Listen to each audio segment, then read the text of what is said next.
বেটা তোকে আগেই বলছি তুই এখান থেকে চলে যা।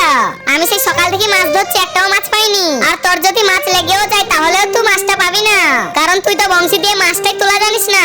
আর আঙ্কেল তোমার কথাগুলো সবই ঠিক আছে, কিন্তু তুমি কি জানো কার নসিবে কি লেখা আছে? হয়তো তোমার নসিবে কোনো মাছই নেই, কিন্তু আমার নসিবে মাছ আছে। তাহলে সেই মাছটা আমিই পাবো। আরে মনে হচ্ছে আমার বংশীতে মাছ লেগে গিয়েছে। আরে লেগে গিয়েছে, এই তো।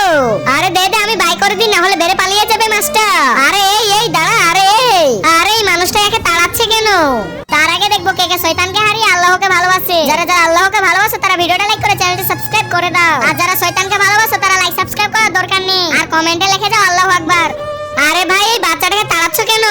আঙ্কেল এই মাছটা আমি ধরেছি আর এই কেড়ে নিতে চাচ্ছে।